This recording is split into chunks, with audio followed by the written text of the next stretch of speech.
বাংলাদেশ জাদুঘর, শাহবাগ, ঢাকা অবস্থান। এটি রমনা পার্কের কাছাকাছি অবস্থিত এবং ঢাকার গুরুত্বপূর্ণ এলাকা থেকে সহজেই পৌঁছানো যায়। টিকিটের মূল্য বাংলাদেশিদের জন্য 40 টাকা এবং ফরেনারদের জন্য 300 টাকা। টিকিট কাটার পর ভেতরে এন্ট্রি নিলে হাতের ডান সাইডে লাগেজ রাখার জন্য জায়গা আছে। আপনাকে ভিতরে লাগেজ নিয়ে যেতে দিবে না। আর আমরা গাড়ি পার্কিং করে ভিতরে ঢুকে পড়েছি। ঢোকার সাথে সাথে একজন ফরেনার দেখলাম এবং আশেপাশের সৌন্দর্য উপভোগ করলাম। সেখানে কিছু আমরা ছবি তুললাম। তারপরে আমরা সরাসরি ঢুকে গেলাম ভিতরে। ঢোকার সাথে সাথেই আমাদের জাতীয় মাছ ইলিশ দেখলাম। এরপরে তো অনেক কিছুই আছে। তার আগে আমি আপনাদের এই বাংলাদেশ জাতীয় জাদুঘর সম্পর্কে কিছু বলি। এটা 20 মার্চ 1913 সালে প্রথমে নাম ছিল ঢাকা জাদুঘর। পরে 1983 সালে এটি বাংলাদেশ জাতীয় জাদুঘর হিসাবে পুনর্গঠিত হয়। এই ভবনটি 4 তলা বিশিষ্ট একটি বিশাল ভবন, আধুনিক স্থাপত্য শৈলীতে নির্মিত। ভবনে আছে বিশাল গ্যালারি ও প্রদর্শনী কক্ষ।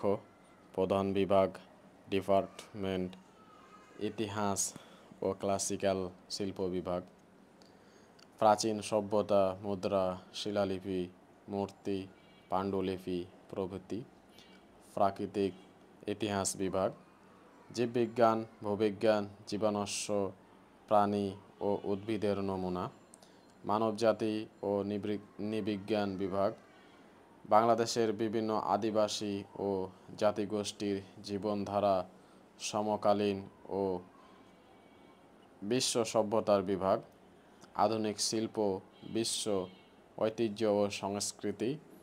মুক্তিযুদ্ধ ও স্বাধীনতা সংগ্রাম গ্যালারি। 1952 এর ভাষা আন্দোলন থেকে শুরু করে 1971 মুক্তিযুদ্ধের নানা দিকচিত্র, ছবি, দলিল ও ভিডিও চিত্র। এর মধ্যে ভিতরে রবীন্দ্রনাথ ও নজরুল বিষয়ক স্থায়ী প্রদর্শনী। আরও অনেক কিছু আছে যেগুলো বলে শেষ করা যাবে না। আর যেহেতু এটা বাংলাদেশ জাতীয় জাদুঘর, বাংলাদেশের মধ্যে সবচেয়ে আধুনিক এবং সবচেয়ে বড়, সব দিক দিয়ে সেরা, তাই এখানে আসলে আপনাদের নিশ্চিন্তে মন ভালো হবে এবং বিভিন্ন রকমের জিনিস দেখে আপনারা অনেক পুরানো যুগে হারিয়ে যাবেন। এখানে আমরা অনেক আগের জিনিসপত্র দেখেছি যেগুলো সত্যি অকল্পনীয়। এমনই জিনিস দেখেছি আমরা যেগুলো 1500 খ্রিস্টাব্দের জিনিস এখানে রাখা আছে। চলুন আমরা সেগুলো দেখি। এখানে একটা ময়ূরকে রাখা হয়েছে। এখানে যা দেখবেন সবগুলোই কিন্তু আসল, কোনোগুলোই আর্টিফিশিয়াল বা সিমেন্ট দিয়ে তৈরি করা হয়নি। এগুলো প্রক্রিয়াজাত করে মরার পরে এগুলোকে প্রসেসিং করে রাখছে। এগুলো আসল, কোনো ফেক না। দেখতে পাচ্ছেন কি সুন্দরভাবে সবগুলোই রাখছে, মনে হচ্ছে সবগুলোই জীবন্ত। দেখলেই মনটা ভরে যায়। আপনারা ভিডিওগুলো দেখতেই থাকেন আর এনজয় করেন, ইনশাল্লাহ ভালো লাগবে। এখানে আপনার A to Z ভিতরে যা কিছু আছে সব কিছুই ক্যামেরা দিয়ে রেকর্ড করার চেষ্টা করেছি। এর মধ্যে হয়তো ভুলভ্রান্তি হতে পারে, মানুষ ভুলের ঊর্ধ্বে নয়। তাই আপনারা দেখতে থাকুন, এনজয় করুন।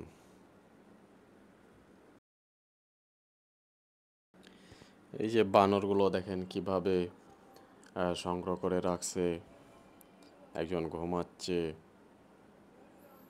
আর সব কিছুই দেখলে মনে হয় এগুলো জীবন্ত আছে, আর আমরা সেখানে ঘুরে ঘুরে দেখছি। চিড়িয়াখানাতে যেরকম আমরা বিভিন্ন প্রাণী দেখি জীবন্ত, এখানে সেগুলোই সেরকমভাবেই দেখা যায়। কিন্তু এগুলো অনেক আগের। জাদুঘর বলতে কি, এখানে অনেক আগের বিলুপ্ত প্রায় জিনিসগুলো এখানে সংরক্ষণ করা হয়েছে, যেগুলো সম্পর্কে আমরা ধারণা পেতে পারি যে আগে কোন প্রাণীগুলো কেমন ছিল। ওগুলো তো আমরা বাস্তবে দেখি নাই, কিন্তু এখানে সংরক্ষণ করা হয়েছে আগের প্রাণীগুলো কেমন ছিল, তারপরে আগের মানুষ কেমন ছিল, কিভাবে তাদের জীবনধারা ছিল, কি ব্যবহার করত, এই সব নিয়ে এখানে সাজানো আছে। এখানে কৃষক গরু নিয়ে লাঙ্গল দিচ্ছে, আর তার সহধর্মিণী খাবার নিয়ে তার জন্য বসে আছে। এখানে গ্রামীণ জীবন, তারা দেখতে পাচ্ছেন এটাকে এখানে একজন হোক্কা টানে, গ্রামের মানুষ দুইজনে আটা তৈরি করছে। এখানে গ্রামীণ বাজার, বাজারের একটি দৃশ্য ফুটিয়ে তোলা হয়েছে। বিক্রেতা আলু মেপে দিচ্ছে ক্রেতাকে। এখানে কামার আর কুমার, তারা এখানে জেলেদের জীবনযাত্রার ছবি ফুটিয়ে তোলা হয়েছে। জেলে মাছ ধরছে, এখানে জাল বোনা হচ্ছে।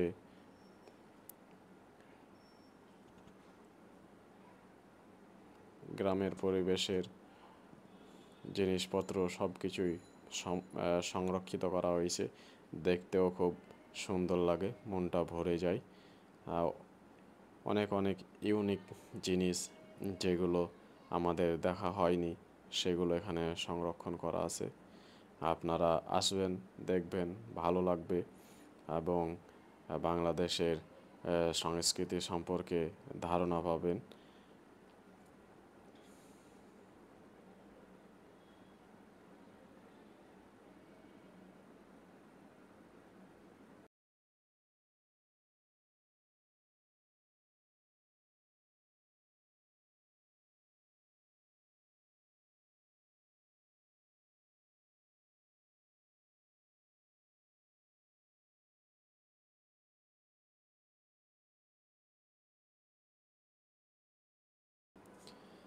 আগের নৌকাগুলো কি সুন্দর ডিজাইন করে থাকতো, সেগুলো এখানে তুলে ধরা হয়েছে।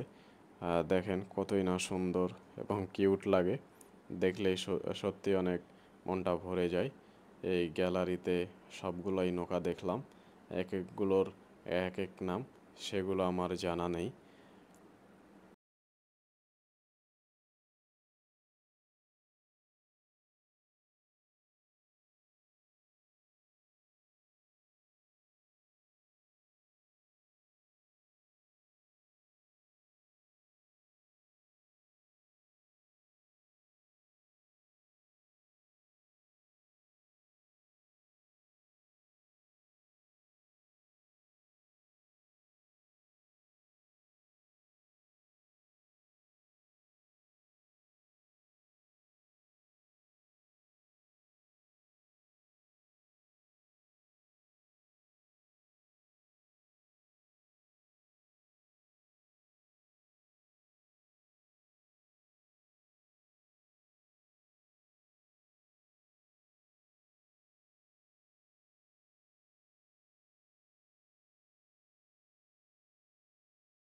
এখানে দেখেন আমাদের ভাষার কিভাবে পরিবর্তন হয়েছে, কি থেকে কি হয়েছে, এগুলো দেখলেই কেমনটা লাগে দেখেন।